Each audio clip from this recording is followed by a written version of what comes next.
What an honor it is to be here with you all. Thank you for showing up. Thank you for being guardians of our water. They have to listen to us inside. Look at how many there are of us.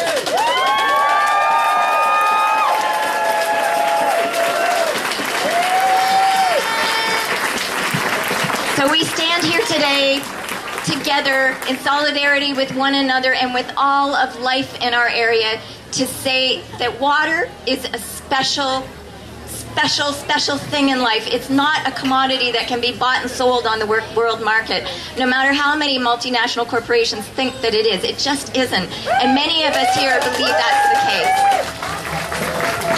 So thank you for standing here together with all of us to safeguard our water. It's really important work.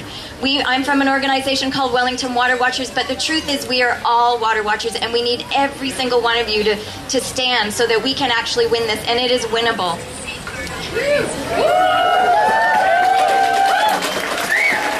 So, as many of you know, we have a multinational predator in our midst, and I feel really okay about saying that because I was just on a stage with Maud Barlow last week, and she says it, and so it's totally okay if I say that. Nestle has long suffered from a terrible global reputation, and many of us have not been swayed by the greenwashing of their talk of sustainability. But we now have a story right here in our county, too, that shows exactly what kind of corporation they are. So probably many of you have been reading the headlines, and over the last few days, there were a number of stories that showed what kind of company Nestle is. In Center Wellington, in Elora, just a little bit north of here, there is a well that Nestle is vying for in a little area called Middlebrook. The property is called Middlebrook.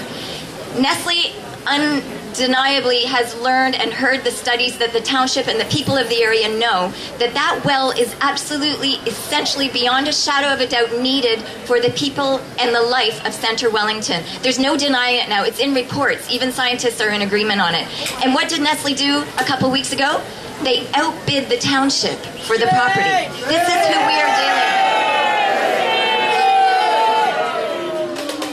So that's what they're up to. And the powers that be, the governments that are supposedly, looking after our best interests, need a lot of pressure in order to actually look after our best interests, and that's why we're doing all of this. But as you probably also know, just south of here, there is another Nestle water taking. It's the largest in all of Canada. It's their headquarters. And they had a permit to pump water, which expired on July 31st this past summer. So as I mentioned earlier this week in a talk, I have a driver's license, and when my driver's license expires, if I'm caught driving, well, there's repercussions to pay. It's considered illegal. But what happens in our case here with Nestle, when their permit expired, the Ministry of the Environment granted them an indefinite extension, so they can pump indefinitely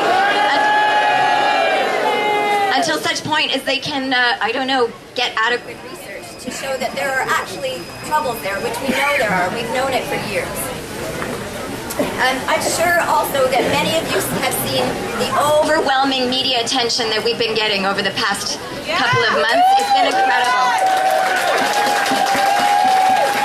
And it's an indicator also that the tides are turning. We've been at this work for a really, really long time, and we've always known, when we started it in 2007, all of a sudden, 8,000 people made a comment on the Environmental Bill of Rights to oppose the Nestle renewal in Aberfoyle in 2007.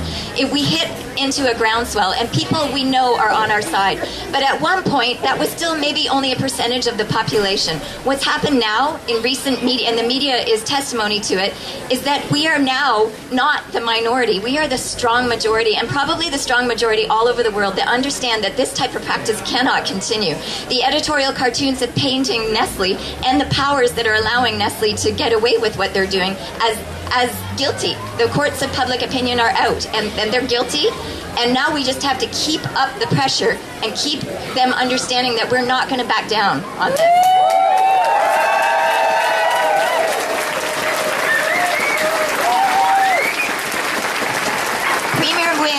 Premier Wynne has been responding to this pressure. There's been lots going on in the media lately of her actually standing up and taking notice of this. She is right when she says that Nestle's permit to take water and bottle almost 2 billion liters of water every year from this region was never contemplated 30 years ago when the rules were actually originally designed for the permit to take water. It wasn't even imagined that that could be a possible usage.